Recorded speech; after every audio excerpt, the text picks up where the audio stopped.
তো হিটু শেখের বাড়িতে কিন্তু চলচ্চিত্রের মনোয়ার হোসেন ডিপজল কিন্তু নিজে এই স্থানের মধ্যে গেছে। কেন গেছে জানেন? মনোয়ার হোসেন ডিপজলে কিন্তু তার মার কাছে কিন্তু কিছু টাকা তুলে দেয়। কেন তুলে দিয়ে জানেন?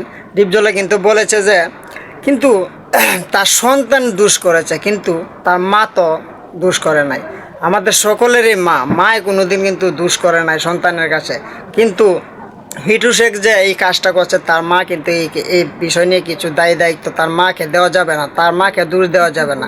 ডিপজলে কিন্তু শুধু এই জায়গায় না, ডিপজলে কিন্তু হিটু শেখ যে জেলে আছে, জেলখানা তো কিন্তু গেছে। জায়গায় হিটু শেখের কি বলছে যে তোমাকে মানুষ বলা আমাদের পাপ, তোমাকে মানুষ বলা যাবে না, তুমি এমন জঘন্য কাজ কি করে করো। সে কিন্তু মনোয়ার হোসেন ডিপজলে কিন্তু সেই কথা বলেছে। তো আসলে আমাদের যে মনোয়ার হোসেন ডিপজলে যে কথা বলছে, আমাদের মনে যে কথাটা আসতো, মনোয়ার হোসেন ডিপজলে কিন্তু সেই কথাটাই বলছে। এখন ডিপজলে কিন্তু শুধু মাকে ভালোবাসে, কিন্তু তার হাতে কিছু টাকা তুলে দিছে। তার তো এখন বর্তমানে অসহায়, তার কেউ নাই।